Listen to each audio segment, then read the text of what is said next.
राधे राधे दोस्तों, आज मैं आपको जीवित पुत्रिका की व्रत कथा सुनाने जा रही हूँ।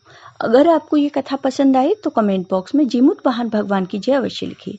साथ ही अगर आप मेरे चैनल पर नए हैं तो मेरे चैनल को सब्सक्राइब कीजिए और बेल आइकॉन पर क्लिक जरूर कीजिए, जिससे हमारे वीडियो के नोटिफिकेशन आपको मिलते रहें। अब सुनिए ये कथा। एक गंधर्वों के राजकुमार थे जिनका नाम जीमूत वाहन था। वे बड़े उदार और परोपकारी थे। जीमूत वाहन के पिता ने वृद्धावस्था में वानप्रस्थ आश्रम में जाते समय उनको राज सिंहासन पर बैठाया, किंतु जीमूत वाहन का मन राजपाट में नहीं लगता था। वह राज्य का भार अपने भाइयों पर छोड़कर स्वयं वन में पिता की सेवा करने के लिए चले गए। वन में ही जीमूत वाहन की मलयवती नामक राजकन्या से भेंट हुई और दोनों में प्रेम हो गया। एक दिन जब जीमूत वाहन वन में भ्रमण करते हुए काफी आगे चले गए, तब उन्हें एक बूढ़ी माँ विलाप करते हुए दिखी। जीमूत वाहन उन बूढ़ी माँ के पास गए और पूछा कि माँ जी, क्या हुआ है, आप क्यों रो रही हो? तब बूढ़ी माँ ने रोते हुए कहा, बेटा, मैं नागवंशी हूँ। मुझे एक ही पुत्र है। पक्षीराज गरुड़ के कोप से मुक्ति दिलाने के लिए नागों ने यह व्यवस्था की थी कि वे गरुड़ को प्रतिदिन भक्षण हेतु एक युवा नाग सौंपते हैं। आज मेरे पुत्र शंखचूड़ की बलि का दिन है। आज मेरे पुत्र के जीवन पर संकट है और थोड़ी देर बाद ही मैं पुत्र विहीन हो जाऊंगी। एक स्त्री के लिए इससे बड़ा दुख क्या होगा कि उसके जीते जी उसका पुत्र न रहे। जीमूत वाहन को यह सुनकर बड़ा दुख हुआ। उन्होंने उन बूढ़ी माँ को आश्वस्त करते हुए कहा, डरो मत, मैं तुम्हारे पुत्र के प्राणों की रक्षा करूंगा। आज उसके स्थान पर स्वयं मैं अपने आप को उसके लाल कपड़े में ढककर शिला पर लेट जाऊंगा, ताकि गरुड़ मुझे खा जाए पर तुम्हारा पुत्र बच जाए। इतना कहकर जीमूत वाहन ने शंखचूड़ के हाथ से लाल कपड़ा ले लिया और वे उसे लपेटकर गरुड़ को बलि देने के लिए चुनी गई शिला पर लेट गए। नियत समय पर गरुड़ बड़े वेग से आए और वे लाल कपड़े में ढके जीमूत वाहन को पंजे में दबोचकर पहाड़ के शिखर पर जाकर बैठ गए। गरुड़ ने अपनी कठोर चोंच का प्रहार किया और जीमूत वाहन के शरीर से मांस का बड़ा हिस्सा नोच लिया। इसकी पीड़ा से जीमूत वाहन की आंखों से आंसू बह निकले और वह दर्द से कराहने लगा।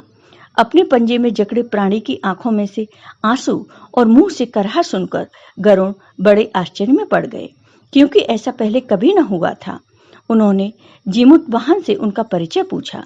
जीमूत वाहन ने सारा किस्सा गरुड़ को कह सुनाया कि कैसे एक स्त्री के पुत्र की रक्षा के लिए वह अपने प्राण देने आए हैं। आप मुझे खाकर भूख शांत करें।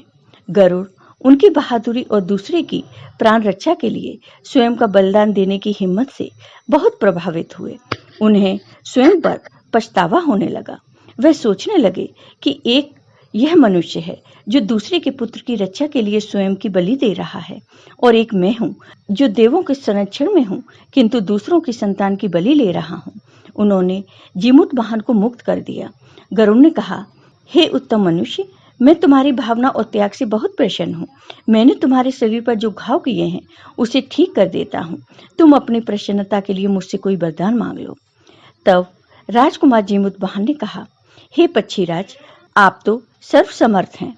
यदि आप प्रसन्न हैं और वरदान देना चाहते हैं तो आप नागों को अपना आहार बनाना छोड़ दें।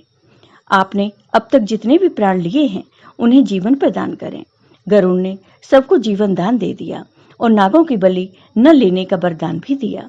इस प्रकार जीमूत वाहन के साहस से नाग जाति की रक्षा हुई। गरुड़ ने कहा, तुम्हारी जैसी इच्छा वैसा ही होगा। हे राजा, जो स्त्री तुम्हारे इस बलिदान की कथा सुनेगी और विधि पूर्वक व्रत का पालन करेगी, उसकी संतान मृत्यु के मुख से भी निकल आएगी। तब से ही पुत्र की रक्षा हेतु जीमूत वाहन भगवान की पूजा की प्रथा शुरू हो गई। यह कथा कैलाश पर्वत पर भगवान शिव ने माता पार्वती को सुनाई थी। जितिया व्रत से जुड़ी हुई एक कथा महाभारत काल की भी है, जिसके अनुसार महाभारत युद्ध के बाद अपने पिता की मृत्यु के बाद अश्वत्थामा बहुत ही नाराज थे और उसके अंदर बदले की आग तीव्र थी, जिस कारण उसने पांडवों के शिविर में घुसकर सोते हुए 5 लोगों को पांडव समझकर मार डाला, लेकिन वे सभी द्रौपदी की 5 संतानें थीं। उसके इस अपराध के कारण उसे अर्जुन ने बंदी बना लिया। इस अपराध के कारण भगवान श्री कृष्ण ने उसकी दिव्यमणि छीन ली, जिसके फलस्वरूप अश्वत्थामा ने उत्तरा की अजन्मी संतान को गर्भ में मारने के लिए ब्रह्मास्त्र का उपयोग किया, जिसे निष्फल करना नामुमकिन था। उत्तरा की संतान का जन्म लेना आवश्यक था, जिस कारण भगवान श्री कृष्ण ने अपने सभी पुण्यों का फल उत्तरा की अजन्मी संतान को देकर उसको गर्भ में ही पुनः जीवित किया। गर्भ में मरकर जीवित होने के कारण उसका नाम जीवित पुत्र का पड़ा और आगे जाकर यही राजा परीक्षित बना। मान्यता है कि तब से ही इस व्रत को किया जाता है। जय हो जीमूत वाहन भगवान की, जय हो भगवान श्री कृष्ण की। आपको ये वीडियो पसंद आया हो तो कमेंट बॉक्स में कमेंट करके जरूर बताइए। साथ ही मेरे वीडियो को ज़्यादा से ज़्यादा शेयर करिए। धन्यवाद दोस्तों।